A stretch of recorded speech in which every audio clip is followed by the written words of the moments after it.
আসসালামু আলাইকুম সবাইকে। আশা করি আমার ভিউয়ার্সরা সবাই ভালো আছেন। আমি চলে আসলাম নতুন একটা ব্লগ নিয়ে। তো অনেক মাস আগের একটা ব্লগ, ফোন দেখতে দেখতে বের হলো যে এই ব্লগটা পেজে আপলোড দেওয়া হয়নি। তো ভাবলাম যে এটা অনেক আগের, তো এটা পোস্ট করে ফেলি। আর তখন হুমায়ুর অনেক ছোট ছিল, অনেক মাস আগে দেখে বোঝা যাবে ব্লগটা।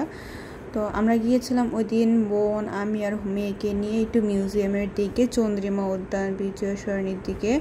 তো আমরা ওখানে গিয়ে কট খাই যে মিউজিয়ামটা বন্ধ ছিল। আর তাড়াহুড়ার মধ্যে দেখা হয়নি যে ওই দিন খোলা ছিল নাকি না। তা আমরা এখানে একটু ঘুরে চারপাশ দেখে যাচ্ছিলাম চন্দ্রিমা উদ্যানে। আগে এসব জায়গাগুলোতে আব্বুর সাথে প্রচুর আসা হতো মিউজিয়ামের দিকে, চন্দ্রিমা উদ্যান, বিজয় সরণি। আগে বোন, আম্মু আর আব্বু সহ আমরা প্রচুর আসতাম, এখানে প্রচুর ঘোরা হইতো। আর এখন যাতায়াত দূরত্ব হওয়ার কারণে এখন যাওয়া হয় না, খুব কষ্ট মনে হয়। তো ওই দিন ছিল প্রচুর গরম, তো ফ্যান নিয়ে আসছিলাম, হুমায়রাকে নিয়ে সিনথিয়া বসেছিল, গরম। তারপর এখান থেকে আমরা যাই চন্দ্রিমা উদ্যানে। তো এখানে স্ট্রিট ফুড হিসেবে আইসক্রিম ছিল, ফুচকা ছিল। তো আইসক্রিম নিয়েছিলাম, খাচ্ছিলাম। আর এই তো এখানে বেলি ফুল বানানো হচ্ছিল, অনেক সুন্দর সুন্দর ছিল, বেলি ফুলগুলো ফুটেছিল আর অনেক সুন্দর স্মেলও ছিল। যারা যারা আমার পেজে এখনও ফলো দিন নেই, অবশ্যই লাইক, কমেন্ট আর পেজে ফলো দিয়ে আসবেন। আর ইউটিউবে চ্যানেলটা সাবস্ক্রাইব করে আসবেন।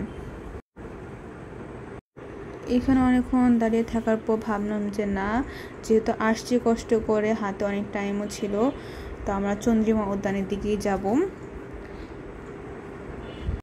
আর ওই দিনে ওয়েদারটা খুব সুন্দর ছিল, খুব সানি ডে ছিল। তো যেহেতু আমরা বেশিক্ষণ এখানে থাকবো না, পরে প্ল্যান করলাম যে আমরা ধানমন্ডির দিকে যাব। তো আমরা একটু ঘোরাঘুরির পর ভাবলাম ধানমন্ডির দিকে যাই। আর বুঝবেন যে ওই দিনে ওয়েদারটা কত সুন্দর ছিল, আর মজা পাওয়া যাচ্ছিল, যেহেতু বন্ধের দিন ছিল, রাস্তা পুরো ফাঁকা, একা একা ঘুরবো। আর এমন খালি রাস্তা থাকলে অটো দিয়ে বাড়ির সাথে রাস্তাটা খুব ভালো লাগে। তো আমরা এখান থেকে যাব চন্দ্রিমা উদ্যানে, যেহেতু একটুখানি রাস্তা রিক্সা নিয়েছিলাম, কারণ মেয়ে ছিল আর হেঁটে যাওয়ার মতো না, প্রচুর গরম ছিল। আর এই টাইমে চন্দ্রিমা উদ্যানে ঘুরে দেখে পরিবেশ ছবি তোলার মতন খুব সুন্দর। এখানে ফুল ফুটেছিল, কৃষ্ণচূড়া। তো যাই ক্যাপচার করি অনেক সুন্দর আসে এই মোমেন্টে। তা আমি এখানে কিছু ভিডিওস ক্লিপস নিচ্ছিলাম ব্লগের জন্য, প্লাস নিজের জন্য পিক তুলছিলাম।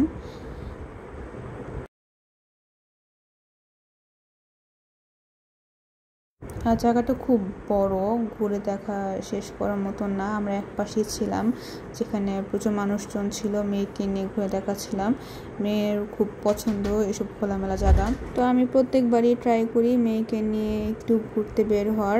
আর ওই দিন সিনথিয়া আর হুমায়রা খুব মজা করেছিল, অনেক ভিডিও পিকস নেওয়া হয়েছিল। আর আশেপাশের জায়গাটা খুব সুন্দর, এখন খুব সুন্দর করেছে জায়গাটা, অনেক বছর পর আসা হয়েছে। আর আগে প্রচুর আসা হতো, তো মাঝখানে আর আসা হয়নি। এখন এসে দেখি খুব সুন্দর জায়গাটা, খুলে হাঁটাহাঁটি করার মতন প্লেস।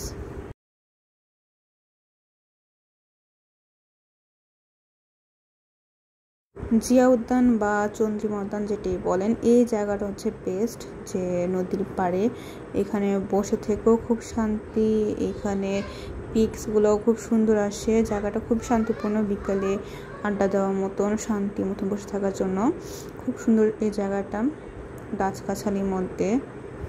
আর জায়গায় জায়গায় ছিল ফুল বিক্রেতা, ফুলের স্মেলও পাচ্ছিলাম, খুব সুন্দর। তো অনেকক্ষণ বাইরে ঘোরাঘুরির পর আমরা অবশ্যই ধানমন্ডি রেস্টুরেন্টে চলে আসছি। এটা হচ্ছে দে নব, এটা ধানমন্ডির 2M। জায়গাটা প্রচুর রিভিউ প্লাস পিক দেখেছিলাম, খুব সুন্দর, কিন্তু যেরকম এক্সপেকটেশন ছিল অতটা মতন ছিল না। খুব ছোট একটা প্লেস, কিন্তু কিছু কিছু সেকশন ছিল অনেক সুন্দর, পিক টিক তোলার মতন। তো এখানে ঘুরে ঘুরে ভিডিও নিচ্ছিলাম প্লেসটার। এই যে এই জায়গাটা শাড়ি পরে, আর এখানে যেহেতু সুন্দর লাইটিং ছিল, ভাবলাম এই জায়গায় কিছু পিকচার তুলে নিই। খুব সুন্দর জায়গাটা, হোয়াইট ব্যাকগ্রাউন্ড। আর এইসব প্লেস খুব ভালো লাগে, আড্ডাতেও খুব ভালো। তো মন মতন একটা প্লেস ছিল। তো ভাবলাম যে না এখন যাই একটু অর্ডার দিয়ে আসি। অর্ডার দিয়ে আসার পর এখানে আমরা খুব সুন্দর পিকচার নিচ্ছিলাম। আর এই প্লেসটা হচ্ছে খুব সুন্দর, এখানে পিকচার খুব সুন্দর আসে। আর দিনের বেলা আসলে এই জায়গাটা পারফেক্ট পিকচার্স নেওয়ার জন্য। তো এখানে আমি আর মেয়েকে নিয়ে একটু ভিডিওস নিচ্ছিলাম ব্লগের জন্য, প্লাস পিকচারও নিচ্ছিলাম।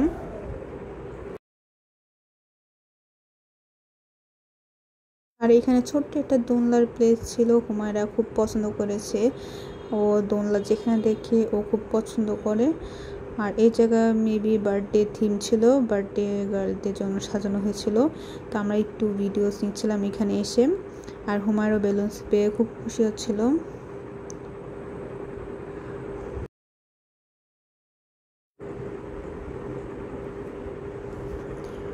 তো আমিও কিছু ভিডিওস নিচ্ছিলাম, খুবই অসাধারণ ছিল জায়গাটা। আর ওই দিন অর্ডার দিয়েছিলাম, খুব লেট করছিল আসতে। তো অবশেষে এখানে অর্ডার আসার পর এখানে হুমায়রা কোক খাচ্ছিল। ওর বাইরে গেলে ও প্রচুর পিপাসা পায় আর ও কোকটা খুব পছন্দ করে। তো ওই দিন আমরা একটা ফ্রাইড রাইস অর্ডার দিয়েছিলাম, সাথে ছিল থাই স্যুপ, অন্থন। তো হুমায়রার জন্য স্পেশালি এখানে স্যুপটা নেওয়া হয়েছিল যে ও স্যুপটা খাবে। আর আমার একটা ফ্রেন্ড গিয়েছিল, ও প্লেটারটার নেম। আর আমি আর হুমায়রা মিলে স্যুপটা ট্রাই করেছিলাম, খাবার মোটামুটি ভালোই ছিল। তো ওখানে ঘোরার পর আসার টাইমে ইস্রা কাবাবে বসি। ইস্রা কাবাবে ফালুদা বরাবর আমার খুব পছন্দ। তো ভাবলাম যে সিংখামি মিলে একটা ফালুদা নিই, অনেক দিন হয়ে গেছে ফালুদাটা খাওয়া হয়নি এখানের। তো টেস্ট আগের মতন ছিল না, আগে আরও মজা হতো, এখন অতটা না।